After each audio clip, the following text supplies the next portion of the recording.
Cooling enough for a Fed cut? Hey, it's Eric Osnes here with ericismybanker.com and CMG Home Loans with my weekly update on mortgage rates for the week ending June 28, 2029.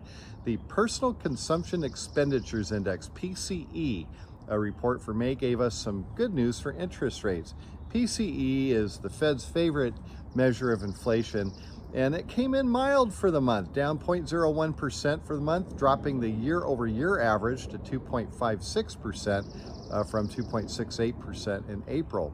The core reading, which strips out volatile food and energy prices, was up 0.08%, but the year-over-year reading was at 2.57%, getting closer to that Fed target rate of 2%. The index would have been even lower if not for shelter, the shelter component, which is still running hot, up 0.42% for the month. That's 5.54 year over year. The shelter component of PCE is a 12-month rolling average. It's very slow to change.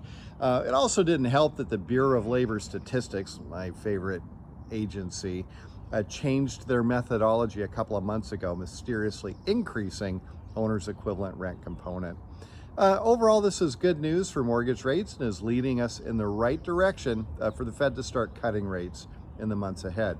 Mortgage rates for the week were still over the 7% mark, but started to head lower after the release of this PCE report. Here are the national averages for the week. Conventional 30-year fixed rate, 7.05%. That's up 0.03 for the week. 15-year fixed rate, 6.45%. Those are also up 0.03 for the week. FHA and VA 30-year fixed rates, 6.49%, up 0.01. And 30-year fixed rate jumbos, 7.26%, up 0.01. Moving on. Zero down financing.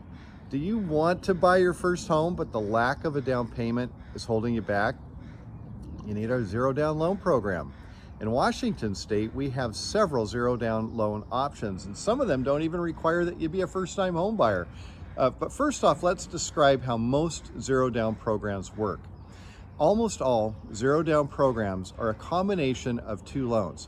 A first mortgage, which is for up to 97% of the purchase price, but combined with a second mortgage to cover that down payment, plus some closing costs, making it a true zero down loan option. The first mortgage can be a conventional loan, FHA, VA, or USDA loan.